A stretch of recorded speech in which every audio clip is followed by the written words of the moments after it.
lei da natureza a destruição? Preciso é que tudo se destrua para renascer e se regenerar. Porque o que chamais destruição não passa de uma transformação que tem por fim a renovação e melhoria dos seres vivos. Olá, amigos, aqui é Gustavo Silveira e começa agora mais um episódio do nosso Café com Espiritismo.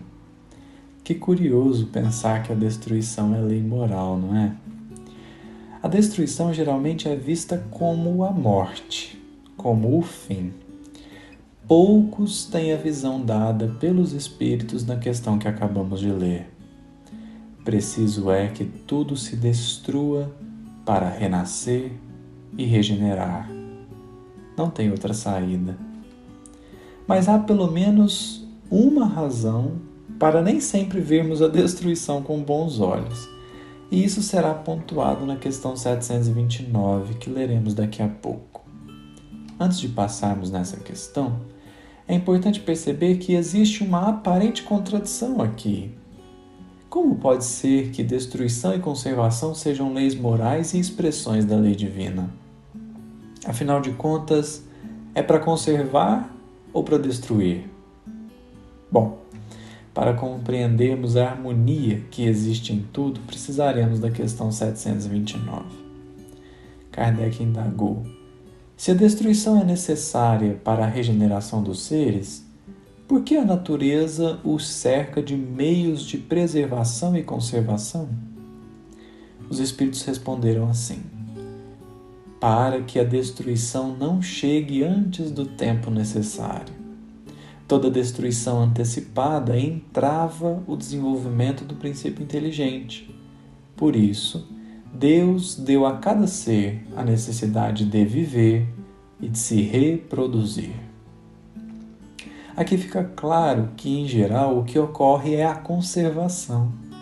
De tempos em tempos vem a destruição, mas no intervalo o que impera é a conservação, o que nos faz pensar que somos mais acostumados, mais preparados até para conservar, não para destruir, o que talvez possa justificar o fato de a destruição ser às vezes tão dolorosa. Ela é menos frequente e não raro nos pega desprevenidos. Todavia, é importante raciocinarmos sobre o fato de que a destruição tem um tempo determinado para acontecer. Já que estamos em aperfeiçoamento e a destruição ocorre para possibilitar a regeneração, como entender que ela tem um tempo certo para acontecer? Não seria isso um apelo a conservar a imperfeição durante certo período? A ideia não é bem essa. E será mais fácil entender a perspectiva correta se considerarmos, por exemplo, a parábola do joio e do trigo. Apenas para relembrarmos, essa é uma parábola que está em Mateus, capítulo 13, e é mais ou menos assim. Um homem semeou boa semente no seu campo. Porém, quando os servos estavam dormindo, veio o inimigo e semeou o joio. Quando germinaram o ramo e produziram fruto, apareceu também o joio.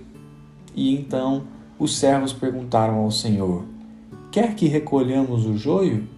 E o Senhor respondeu: não, para que ao recolherem o joio, não desenraizem também o trigo. Deixa-os crescer juntos e na hora da ceifa faremos a separação. Olha que interessante. O joio parece trigo, tem jeito de trigo, tem forma de trigo, mas não é trigo. E, no entanto, o Senhor não ordenou que houvesse a destruição do joio antes da hora, porque isso também abriria a possibilidade de destruir o trigo. Era preciso esperar o tempo da colheita para poder fazer a separação e conservar o trigo. Se nós, então, levarmos essa lei de destruição juntamente com a parábola do joio e do trigo para o campo moral, veremos que, embora haja coisas dentro de nós que precisam ser destruídas para serem regeneradas, transformadas, é também necessário compreender que até para essa transformação existe tempo. Para justificar isso, podemos pensar em pelo menos duas razões. Primeiro, porque transformar-se é sempre um processo delicado e longo. Mudar hábitos, opiniões, preconceitos, vícios não pode ser algo que se dê de um dia para o outro, sob pena de não ser sincero ou de ser profundamente violento. Segundo, porque se desejarmos uma regeneração repentina de nossa alma, é possível que a gente acabe por destruir dentro de nós o que é trigo. Vamos dizer assim, se desejarmos arrancar a vaidade, que é um joio, poderemos desenraizar a autoconfiança, que é um trigo. Se desejarmos exterminar o egoísmo, que é um joio, poderemos aniquilar o cuidado consigo mesmo, que é um trigo. Portanto, é preciso ter paciência até com as nossas imperfeições, embora não possamos perder de vista que chegará o instante da separação. Isso significa que vamos viver situações em que seremos convidados não a aniquilar a vaidade, porque nada se destrói senão para regenerar, mas seremos convidados a fortalecer a humildade, o bom senso, o autoconhecimento. Chegará um momento em que seremos convidados não a exterminar o egoísmo, flagelando-nos a nós mesmos, mas a transformá-lo em altruísmo, fortalecendo em nós o anseio do bem e do amor. É que no final das contas, não somos chamados a destruir por destruir, mas sim a regenerar.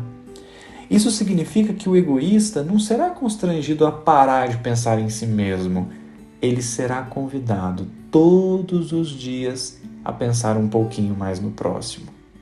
O vaidoso não será humilhado e exposto nas suas imperfeições, mas cada dia será chamado a valorizar o trabalho dos outros, a perceber a necessidade dos outros e a reconhecer seu próprio tamanho. E assim com todas as nossas imperfeições. O joio que existe em nossa alma será separado, não porque será arrancado a qualquer custo, mas porque o trigo das nossas virtudes será fortalecido e despontará pelos frutos substanciosos que fornecerá, a fim de alimentar igualmente a quantos caminhem conosco.